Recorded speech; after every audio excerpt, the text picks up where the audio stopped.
times.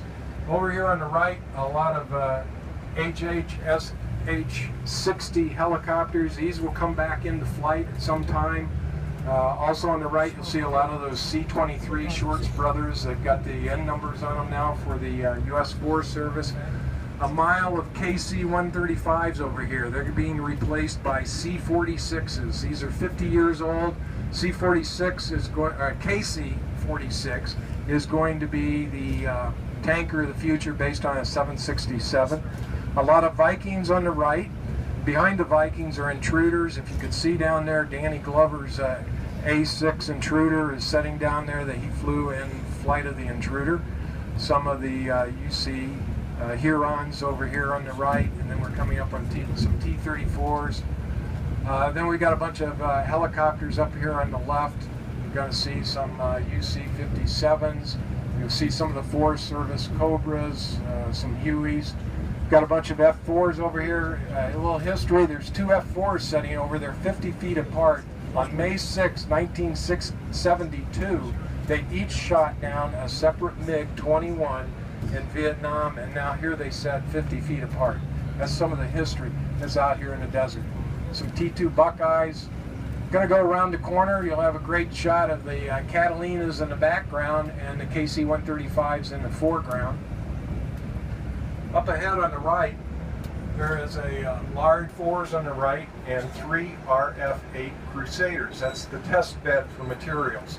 And it looks like they're getting ready to get rid of one of the F-4s. That's why you see some red writing on there, which usually means, and that D crossed out. They're getting ready to scrap that one. But the preservation here is important. Believe it or not, in Arizona, more people get killed by bees than rattlesnake bites. And you can't leave stuff open. Here, these F-16s, this whole block is going to be shot down. Likely somewhere over the Gulf of Mexico. These are the all going to be converted to target drones. You see the National Guard base letters on the tails. Also point out that the 2 small numbers there, that's the date of order, so you can get some idea of the vintage, at least on the order of the aircraft. These will be flown down to Florida by pilots from here after they're flight ready, and then Boeing will create target drones from them. On the right side, you're going to see a lot of C-130s. These are in what we call Type 1000 storage, and that means no parts can be taken off of these because they can be returned to flight. And about 600 of the airplanes here are in Type 1000 storage, and they do come back out. About 20% of them will come back out and return to flight. So that's what you see on the right. On the left, as we're coming up, you're going to see a bunch of things. We'll just call them cans. But in these cans are engines. And they're sealed up like that because they vacuum them and then put argon or nitrogen inside to preserve the engines, so they're ready to go and be pulled out of the cans. You'll also see some engines up here on the left that are laying open. Those are ready for salvage. Those will be bid out for a salvage contractor who will get some of the precious metals out of them to recycle them. We've got some engines here that are wrapped in a wrapped material. Those are turboprop engines. More cans. And then we've got some big engines, and you can guess those come off of C-5 Galaxies. So as we go around the corner, we're going to go down a row of aircraft that we kind of call it Celebrity Row. And what this row really represents is at least about 80% of the 80 types of aircraft and helicopters that you would find here in A-Mart. Rather than drive up and down all the roads, we're just going to take you down a row. Also represents some of the history that you find out here. That first airplane on your left is an OV-1 Mohawk. It's flown in Vietnam, turboprop, short field takeoff observation airplane. The next airplane is an S-2 Tracker. Now that S-2 Tracker is interesting. It's the first Navy fully anti-submarine aircraft. Those big engine nacelles would hold sonobuoys, and they would drop sonobuoys from this to find out where the submarines were. Sonobuoys deploy a flotation device with a transmitter antenna on top, drops a cable. The later version, which is the S-3 Viking, and that's jet engines. The interesting thing about that, of course, carrier-based, the wings fold up, crew of 2. If you want to get up close, there's one inside the museum, really nice looking plane. You're going to see a lot of S3s out here today. All right, and then up a little bit further is our Ranger. That's exactly what it was militarized from. And then we've got our H-3 Sea King. Now the Sea King, interesting, is the first amphibian warfare aircraft. You can see the hull on it. Also this aircraft, first jet engine.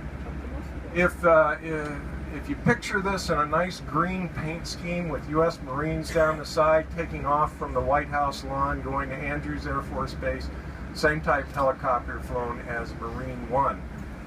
Next one up, duty and all-around utility helicopter.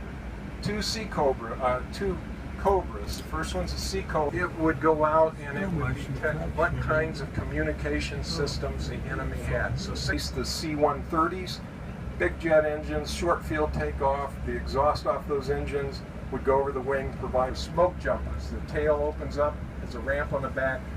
So as we move ahead here, you're going to see fighters on the left and transports on the right.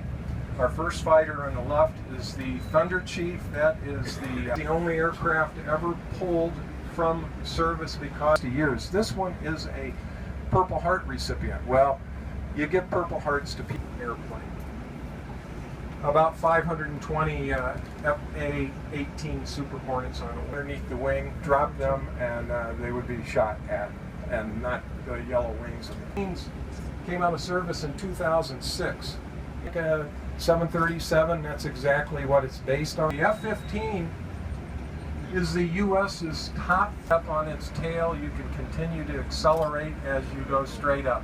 A patrol aircraft, still in executive airplane. Not only do CEOs and VIPs in and out of maybe smaller airport engines make, but didn't sound like a tweet to me.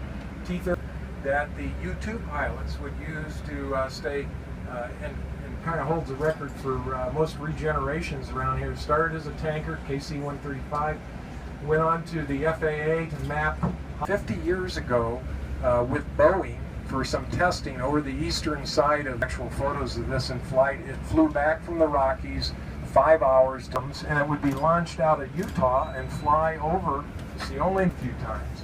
Over here on the right, a lot of HH-60 helicopters. These will come back into flight at some time.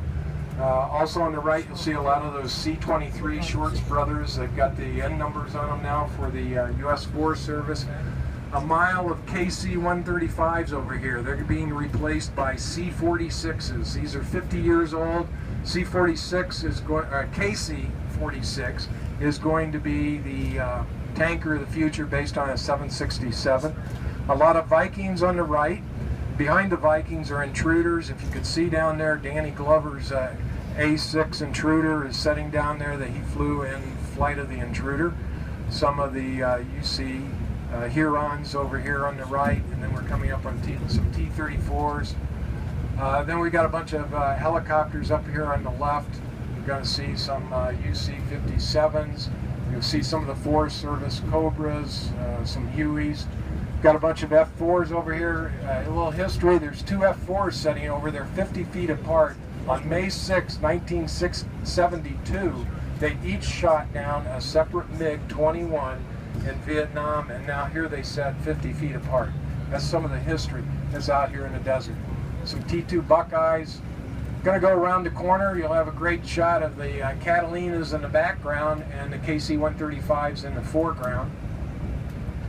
Up ahead on the right, there is a large, that is, does three different things. The first third of it here towards us is for aircraft. They'd be located there, A-10s at the end for their flight extension work. This is the tail off a C-130. That's another regeneration project for the Navy SEALs. They're going to use that for training. So we do cutaways, and sweet oil is run through the engines, and then it's brought down to the wash rack. If it's a Navy, the actuators from the ejection seats are taken out. So up here on the left, you're going to see an airplane coming out of the part coming out. Services, DLS, and we'll talk about Type 1000 storage. No parts coming off of these. They could be converted into M's, go back into flight. if we're lucky, you might see an F-15 getting chopped up over here, but it doesn't look like our luck is with us. This is where on the left is where they actually, on the right you see some missile parts. It is Aerospace Maintenance and Regeneration Group, that proves it. A row of airplanes behind these missile parts, it's museum row. Those airplanes are all going to go to museums. And bridge. When we go over the bridge, I'm going to tell you, this is my line, this is the largest parts depot you're going to see. Parts do not go into warehouses here. They stay on the airplane until there's an order for them. So you're going to see airplanes over on this side that probably aren't going to fly again. And you're going to get an idea of what kind of parts need to be replaced. Airplanes up on sawhorses. And what's that tell us?